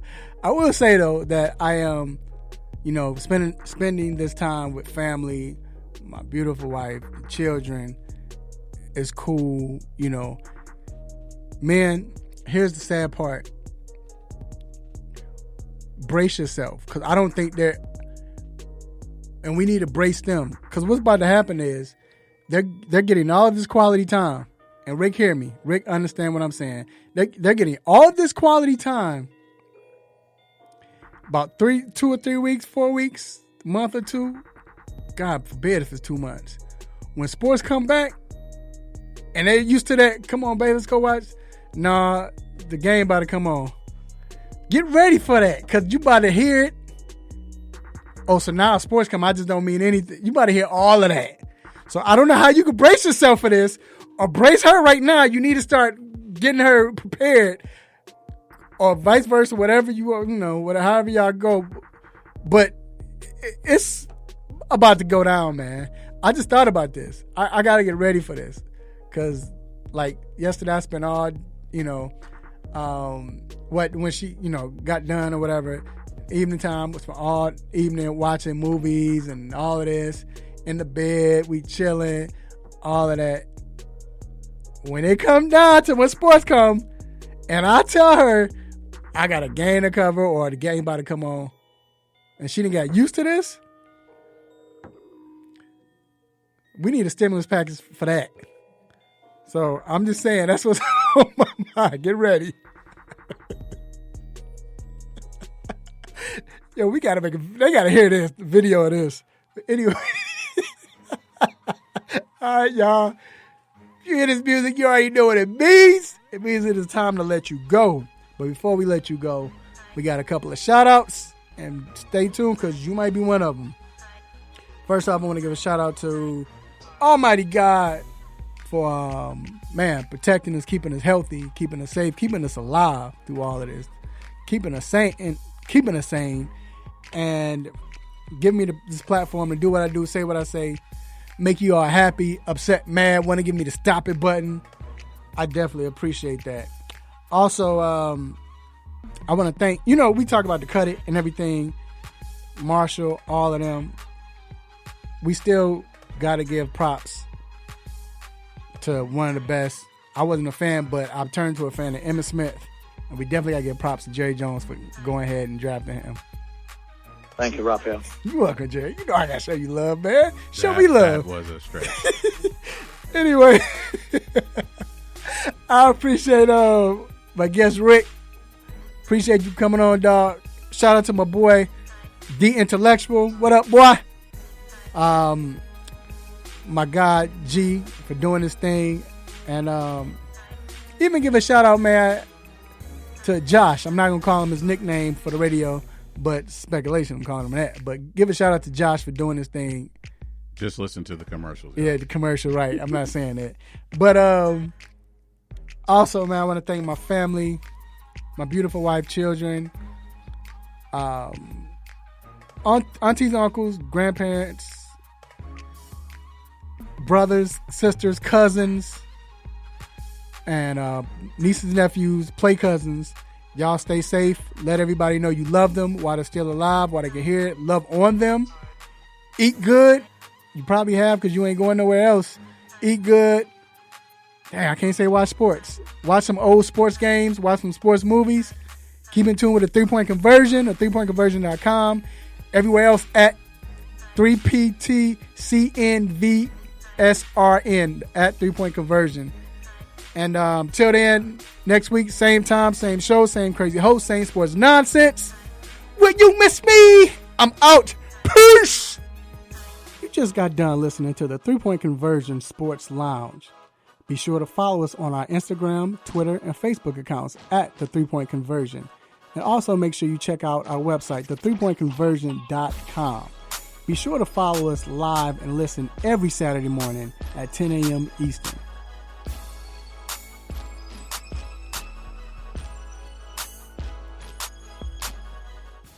What it do, baby? Yeah. Damn. You gonna learn today. You gonna learn today.